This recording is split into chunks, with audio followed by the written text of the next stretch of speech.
제가 얼마 전에 텔레비전에서 한 광고를 보았습니다. 초반부터 엄청난 추격 액션 씬이 펼쳐지고 있었습니다. 그래서 저는 새로 시작하는 드라마인가? 곧 개봉하는 영화인가? 하면서 그 영상을 계속해서 보고 있었습니다. 좁은 골목길을 내어 달리면서 시작된 그 추격씬은요, 도로로 나서자 한 차를 뺏어 타고는 거침없이 내달리기 시작합니다. 엄청난 스피드를 내면서 박진감 넘치는 장면을 막 연출하고 있었는데요, 한참을 빨려 들어가듯이 제가 그것을 보고 있는데 갑자기 화면이 탁 멈추면서 이런 카피가 화면에 나왔습니다. 모두가 주인공을 볼 때 우리는 당신을 봅니다. 그리고는 좀 전의 상황으로 화면이 확 바뀌더니 그 차를 뺏어서 탁 타고 도망가는 그 장면에 서 있던 차 주인의 얼굴이 쫙 클로즈업이 됩니다. 그러고선 잠시 후 저쪽에서 보험회사 레카차가 그 차를 쫙 끌고 오고 있습니다. 자동차 보험 광고 영상이었던 거죠. 오늘 본문이 기록된 이 사도행전 13장은 사도행전 전체의 내용 중에서 굉장히 중요한 전환이 일어나고 있는 장입니다. 여러분 잘 아시겠지만요, 앞서 1장에서부터 12장까지는 예수님의 승천 이후에 그 제자들의 행적과 또 교회의 형성 과정을 우리에게 소개해주고 있습니다. 성령의 감동을 받아서 어디에서나 누구에게나 담대하게 예수를 주로 고백하며 그 놀라운 역사를 이어갔던 제자들과 또 그들을 통해 세워진 초대교회 공동체의 따뜻하고 또 힘이 넘치는 그 이야기들은 지금 우리 시대의 교회들에게도 많은 귀감과 도전이 되고 있습니다. 오늘 본문 이후에 13장부터 28장까지는요, 바울이 중심 인물로 등장하여서 세 차례에 걸친 전도 여행과 또 로마로 압송되기까지의 이야기를 담고 있습니다. 바울의 그 전도 사역을 통해 복음이 유대인을 넘어서 이방인에게로, 아시아를 넘어서 유럽에게까지 전해지게 되었고요. 그리고 그 복음이 시간과 공간을 넘고 뚫으면서 오늘 우리에게까지 전해진 줄 믿습니다. 때문에 이 모진 고난과 여러 위협 속에서도 복음 전파의 사명을 받들어 충성하였던 이 바울의 삶과 그 이야기는 여전히 우리의 가슴 가운데 불을 지피고 또 감동이 됩니다. 사도행전의 내용이 이렇다라는 것이죠. 그런데 여러분, 모두가 주인공을 볼 때 우리는 이곳을 봅니다. 이곳이 어디입니까? 오늘 본문의 말씀이에요. 마치 전반전과 또 후반전 사이에 하프타임 같은 내용입니다. 전반전을 열심히 내어 달렸지만 아직 승부는 끝나지 않았고요. 다시 남겨진 그 후반전을 내어 달리기 위해서 하프타임은 굉장히 중요한 시간입니다. 13장 이후에 펼쳐지는 이 놀라운 바울의 전도 여정, 이것의 첫 단추를 꿰는 상황이 오늘 우리가 읽은 본문 사도행전 13장 1절에서 3절의 이야기입니다. 이 이야기는 안디옥 교회에 대한 이야기입니다. 약 1년 전에 이 자리에서 제가 사도행전 11장의 내용을 통해서요, 안디옥 교회가 세워지는 그 이야기를 여러분과 나눴습니다. 세 가지를 나눴는데요, 구령의 열정으로 세워진 교회, 동역의 원리 가운데 세워진 교회, 그리스도의 사랑으로 용서하는 교회. 그래서 우리가 참 본받아야 할 교회다라고 소개했었습니다. 그렇지만 지금 여러분들의 표정은 아무것도 기억이 나지 않는다라는 표정으로 저를 바라보고 계시죠. 괜찮습니다, 여러분. 1년 전에 먹은 그 아침 식사의 반찬을 기억하시는 분은 아무도 없을 겁니다. 그렇죠? 그렇지만 그 식사를 하셨기 때문에 지금 우리가 이렇게 살아가고 있듯이, 말씀이 그렇습니다. 듣는 그 자리에서는 들을 때는 다 기억이 나고 알아들을 것 같지만 일어나는 순간 모든 것이 다 깨끗하게 잊혀지죠. 그러나 여러분, 그 자리에서 그 시간에 그 말씀을 들었기 때문에 오늘 우리가 여전히 하나님 안에서 살아가고 있는 줄 믿습니다. 괜찮습니다. 중요한 것은 이것이죠. 오늘 말씀을 통해서요, 제가 2번이나 여러분들에게 꼭 소개해드리고 싶을 만큼 이 안디옥 교회가 도대체 얼마나 대단한 교회였는지, 그리고 그 교회에서는 도대체 어떤 일이 일어나고 있었는지를 함께 나누고자 합니다. 첫째로 안디옥 교회는 다양성이 인정되는 교회였습니다.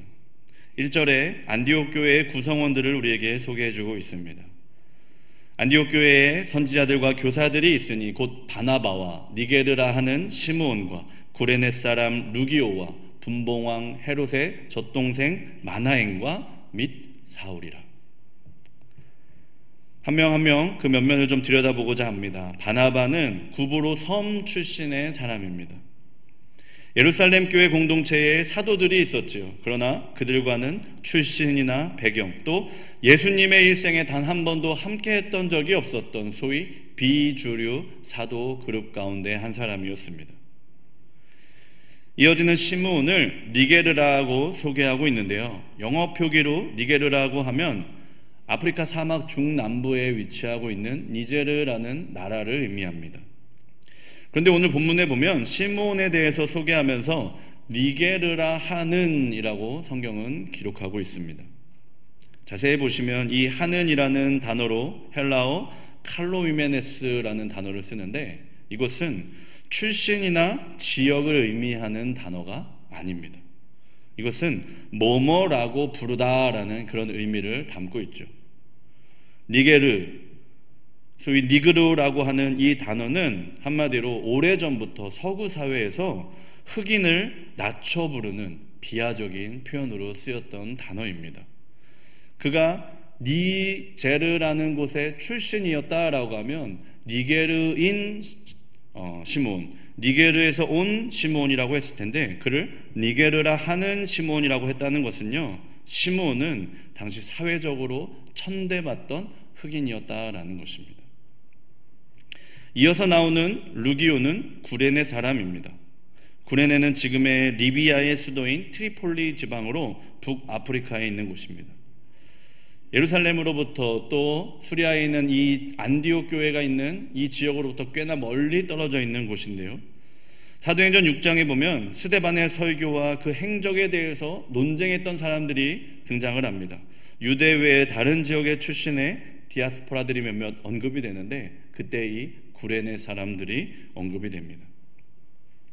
마나엔은 어떻습니까? 헤롯의 젖동생으로 소개되고 있습니다. 헤롯 하면 여러분 성경의 여러 곳에서 그 이야기들이 떠오르실 텐데 신약 성경에서 헤롯이 모두 3번 언급이 되고요. 그 3번 다 다른 사람들입니다. 처음으로 소개됐던 헤롯은 예수님이 태어나던 당시에 유아 대학살 명령을 내렸던 헤롯 대왕입니다. 그리고 그 다음에 소개되는 헤롯은 헤롯 안티파스로 우리가 잘 알고 있는 세례자 요한의 목을 베게 한 사람이죠. 그리고 예수님이 십자가에 달려 돌아가실 때 그 십자가에 달려 죽게 하는데 일조했던 자가 바로 헤롯 안티파스입니다.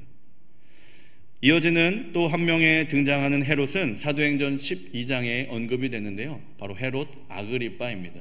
그는 이 초대교회 최초의 순교자인 그 야고보를 죽인 바로 그 왕이 헤롯 아그리빠입니다. 오늘 말씀에 등장하는 루기오, 젖동생 마나엔, 이 마나엔, 헤롯의 젖동생인 이 마나엔의 그 헤롯은 바로 헤롯 안티파스를 의미합니다. 세례자 요한의 목을 베었고요, 예수님이 십자가에 달려 돌아가시는데 일조를 했던 사람입니다. 그의 젖동생, 그와 함께 자란 젖동생, 바로 마나엔이라고 소개하고 있습니다. 마지막으로 사울이 등장합니다. 사울은 교회를 박해하던 자였죠. 그의 과거 전력은 두말하면 입이 아프고요. 특별히 이 안디옥 교인들에게 있어서만큼은 그것을 기억하고 언급하고 상기하면 상기할수록 아픔일 뿐인 일이었습니다. 그런데 이들이 교회의 구성원이다 못해서 오늘 본문에 보니까 그들을 교회의 선지자들과 교사들이라고 소개하고 있습니다. 한 명 한 명 살펴보면 사실 이 중에 단 한 사람이라도 있다면 그 공동체는 그 사람으로 인해서 분열될 것 같은, 그 사람 때문에라도 쪼개질 것 같은 그런 사람들이죠. 그런데 이 사람들이 다 모여 있습니다. 안디옥 교회는 이들을 차별하거나 거부하지 않았다라는 것이죠. 심지어 그들을 통해 하나님의 말씀을 배우고 그들을 섬기며 함께 교회를 세워갔다라는 것입니다. 예전에 누가 저를 향해서 그런 얘기를 했습니다. 당신 참 여러 가지 하시네요. 저를 칭찬하는 줄 알고. 뭐 별거 아닙니다. 참 다양해. 사람이 참 다양해. 그런 얘기를 하시더라고요. 나중에 알고 보니까 참 희한한 사람이다라는 그런 비판적인 어조였던 거죠. 혹시 여러분 가운데 서로를 향해서 그런 표현 쓰신 적 있으십니까? 저 사람 참 다양해. 여러 가지 해. 칭찬입니까? 다양한 사람들이 있었다라는 거예요. 그런데 서로가 그들을 향해서 참 다양하다, 여러 가지 한다라고 손가락질 하는 것이 아니고요. 그들의 그 다양성, 그들의 출신, 그들의 인종, 그들의 평가, 그들의 신분, 그 모든 것이 다양하지만 그 다양성이 인정되고 배려되고 이해되면서 안디옥 교회가 하나로 세워져 갔다라는 것입니다. 그 어떤 선입견도 그 어떤 차별도 없었습니다. 주를 섬기고자 하는 마음과 열심이 있다면 누구나 교회의 지도자와 봉사자가 될 수 있었다라는 것입니다. 인종, 출신, 지위, 형편을 막론하고 모두가 평등하고 차별이 없는 곳, 마치 정치인들이 공수표를 남발하면서 쓰는 것 같은 이런 표현들. 그러나 이 세상 어딘가에 반드시 있어야 한다면 여러분 그곳은 바로 교회여야 할 줄 믿습니다. 안디옥 교회가 바로 그런 곳이었습니다. 서로의 다양성이 존중되고 그 다양성 속에서 하나됨을 통해 세워지는 아름다운 교회였습니다. 둘째로 안디옥 교회는 한 마음으로 일하는 교회였습니다. 이어지는 2절에 보면요, 주를 섬겨 금식할 때에 성령이 이르시되라는 말이 나옵니다. 앞서 5명이 한 것인지 아니면 교회 전체가 한 것인지 알 수 없지만 금식할 때라는 이 쓰인 단어는 복수 형태로 쓰여져 있습니다. 적어도 한 사람의 일은 아니었다라는 것이죠. 함께 섬기고 또 함께 금식하는 중에 함께 성령의 인도하심을 체험한 것입니다. 교회가 교회되기 위한 가장 중요한 핵심은 바로 하나됨인 줄 믿습니다. 오늘 우리의 교회가 하나님 앞에 온전한 교회로 세워지기 위해서는요, 먼저 우리가 하나가 되어야 할 줄 믿습니다. 공동체가 하나가 되기 위해서 여러 조건들이 있겠지요. 여러 필요성들이 있을 것입니다. 서로 이해하고 배려하고 용서하고 사랑하는 것 다 중요한 일입니다. 그렇지만 이 모든 것보다도 우리가 정말 실제적으로 노력할 수 있는 것, 그것은 같은 시간을 공유하는 것입니다. 함께하는 시간을 많이 가질수록 나눌 수 있는 이야기가 많아진다라는 것이죠. 우리 교회는 어떻습니까? 교회의 역사가 114년입니다. 그 114년의 역사를 다 보내신 분 아마 이 가운데 없으시겠지만 그만큼 많은 일들을 우리가 함께 겪어왔다라는 것이죠. 어르신들을 신방하고 어르신들과 이런저런 얘기들을 나누다 보면은 얘기가 꼬리에 꼬리를 묻니다. 저는 하나도 알지 못하는 얘기들이지만, 그렇죠? 함께 공유하고 함께 기억하고 함께 추억하는, 그때 그랬다라는 그 이야기들이 참 많은 교회, 우리 교회이지요. 여러분, 연애했던 시절들, 어르신들께는 좀 민망하고 죄송한 얘기일 줄 모르겠는데요, 연애했던 시절의 기억들 혹시 기억하십니까? 연인 사이에도요, 통화나 문자나 이런 것들을 주고받다 보면은 원하지 않는 상황이 흘러갈 때가 있는 것을 봅니다. 연인들이 그렇다라는 것입니다. 제가 그랬다라는 것이 아니고. 그럴 땐 어떻게 해야 됩니까, 여러분? 당장 만나야 됩니다. 한밤중에 전화 중에 갑자기 잠결에 통화하다 보니까 이상한 얘기가 나갔는데 지금 뭐라고 그랬어? 라고 하면 어떻게 합니까? 기다려봐. 그러고 딸려가야 됩니다. 종종 교회에 어떤 일을 진행하거나 또 누구의 말을 다른 사람에게 전해야 될 때가 있었습니다. 그런데요, 생각지 않게 그 상대방의 반응이 냉담해지는 것을 제가 느낄 때가 있었어요. 그러면 저는 바로 만납니다. 문자로 대화를 주고받는 일이었다면 전화를 드리고요. 통화 중에 그런 상황이 생기면 집사님 만나서 제가 더 말씀드릴게요. 권사님 제가 지금 그쪽으로 가겠습니다 라고 말씀을 드립니다. 그리고 그렇게 만나서 얘기를 나누다 보면요, 다 이해가 됩니다. 다 상황이 해결되고요, 설명되어집니다. 물론 싸우자고 만나고 내 말부터 들으라고 하면 될 일도 안 될 것입니다. 제가 여러분에게 무슨 말씀을 드리는지 여러분 잘 아실 거예요. 몸은 좀 불편하고 또 마음도 사실 껄끄러울 때가 있죠. 그렇지만 같이 만나서 얘기하고요. 같이 만나서 몸을 부대끼며 함께 봉사하고요. 그렇게 시간을 함께 하다 보면 어느새 그 사람의 말이 들려오기 시작한다라는 것입니다. 그 소리가 들려오면 우리의 마음이 열려지게 되죠. 우리의 마음이 열려지면요, 기도도 됩니다. 그리고 그 가운데 성령 하나님의 역사하심을 우리는 함께 경험할 수 있다라는 것입니다. 사도 바울의 선교 여행은 누구 한 사람의 의견에서 시작된 것이 아니었습니다. 특정한 사람의 주장이나 체험적 신앙으로 시작된 것이 아니었습니다. 교회가 함께 섬기고 함께 금식하는 가운데 함께 성령의 인도하심을 깨닫고 시작한 일이었습니다. 우리의 교회가 이렇게 세워지면 참 좋겠습니다. 함께 섬기고 함께 금식하며 함께 울고 웃는 가운데 함께 성령의 인도하심을 받는 교회, 우리 교회 그런 교회 되기를 간절히 소망합니다. 셋째로 안디옥 교회는 순종하는 교회였습니다. 3절에 보면 이에 금식하며 기도하고 두 사람에게 안수하여 보내니라 라고 합니다. 여기서 두 사람이 누굽니까? 2절에 그 사람들이 나오는데요, 바로 바나바와 사울입니다. 그런데 여러분, 사실 이것은 쉬운 문제가 아니었습니다. 당시 바나바와 사울은 안디옥 교회에 있어서 너무나도 중요한 역할을 맡고 있던 사람들이죠. 본문의 시작에서도 교회의 선지자와 교사라고 이들의 역할과 직분이 소개되고 있습니다. 어떻게 보면 이들은요, 이 안디옥 교회를 세우고 또 이때까지 이끌어온 장본인들입니다. 본인들은 말할 것도 없고 사실 이것은 교회도 쉽게 받아들일 수 없는 문제입니다.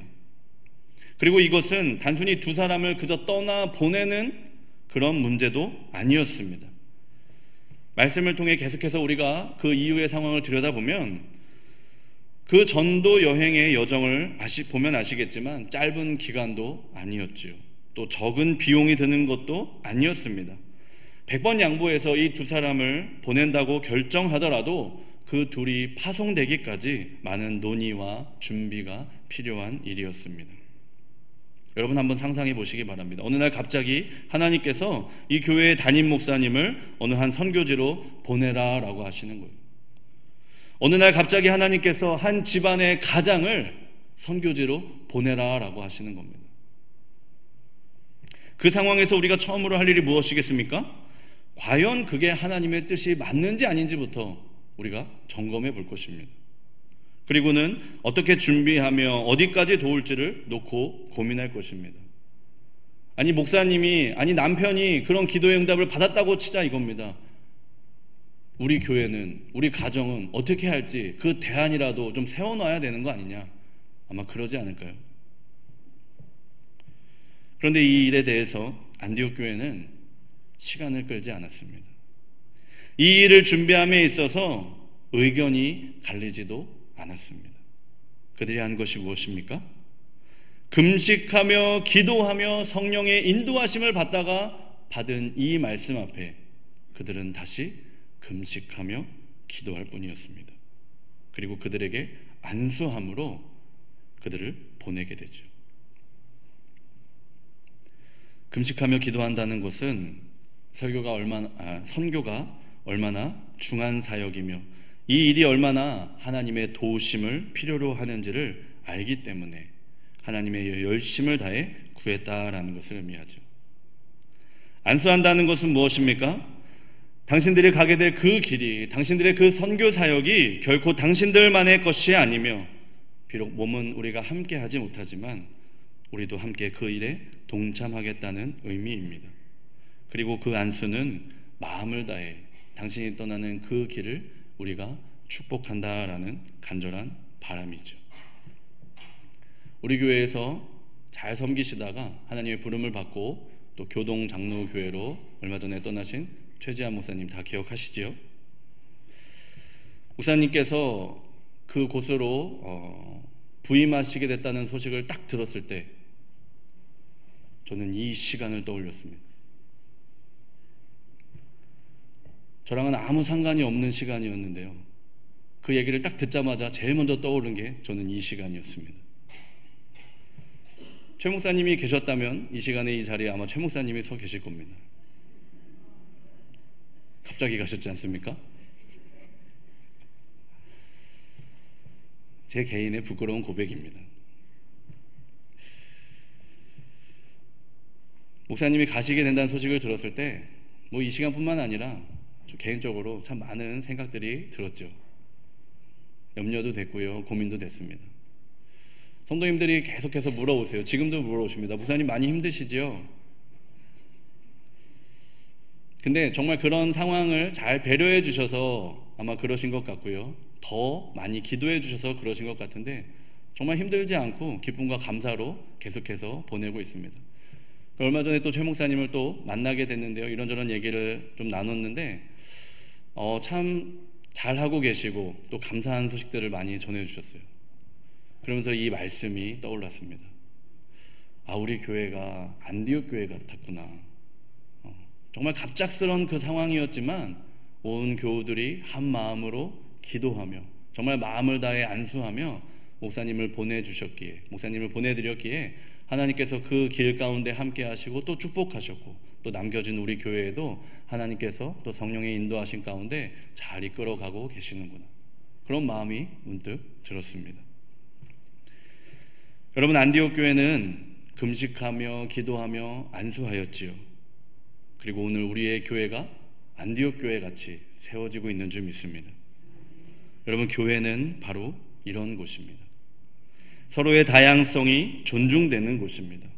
차이가 차별의 이유가 되지 않는 곳. 성향과 출신, 신체와 언어, 형편과 지위, 그 어떤 것으로도 나누어지지 않는 곳. 그렇게 서로의 다양성이 인정되고 존중될 때 그렇게 우리 모두가 하나가 되는 곳, 바로 그곳이 교회인 줄 믿습니다. 한 마음이 되어서요, 모든 일을 이 마음에 있어서 마음을 같이 하는 것. 왜 너는 항상 빠지냐고, 왜 당신은 항상 그렇게 생각하냐고, 도대체 뭐가 문제냐고 따지고 마음을 닫아서는 안 될 일입니다. 그럴수록 여러분, 우리는 더욱 다가가야 합니다. 대화를 나눠야 합니다. 밥을 먹어야 합니다. 한 마음이 되기 위해서, 함께 세워지기 위해서 우리는 더욱 힘써야 합니다. 그렇게 모두가 한 마음으로 하나님을 향해 열심을 낼 때 성령 하나님의 인도하심을, 성령 하나님의 역사하심을 우리는 바라볼 수 있을 것입니다. 여러분, 무엇보다 목숨을 건 기도를 우리가 함께 부르짖어야 합니다. 우리의 간절한 기도가 나눠져야 합니다.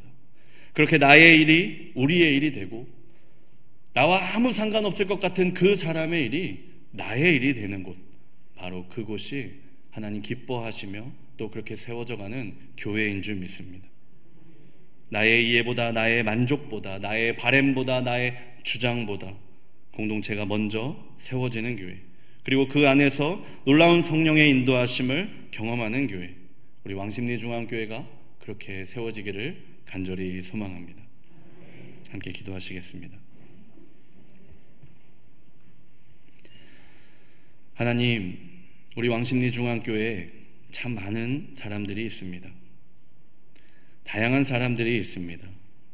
그 다양함으로 인해, 그 다름으로 인해 마음이 어렵고 때로는 불편하다 생각했는데 그것이 사실 하나님이 우리에게 주신 복의 통로임을 이 시간 말씀을 통해 깨닫습니다. 하나님, 서로의 다양성을 인정하는 우리 모두가 되게 하여 주시옵소서. 그렇게 서로를 향해 마음을 열고 대화를 하고 밥을 먹으며 지금보다 조금 더 가까워지는 우리 모두가 되게 하여 주시옵소서. 성령님, 우리를 도와주실 줄 믿습니다. 성령님, 우리 가운데 역사하여 주실 줄 믿습니다. 그 성령님의 일하심에 온 마음으로 기도하며 말씀에 순종하며 결단하는 우리 왕중교회 되게 하여 주시옵소서. 이 말씀을 우리에게 주신 하나님께서 우리 교회 더욱 아름답고 멋지게 세워가실 줄 믿고 예수 그리스도 이름으로 기도하옵나이다.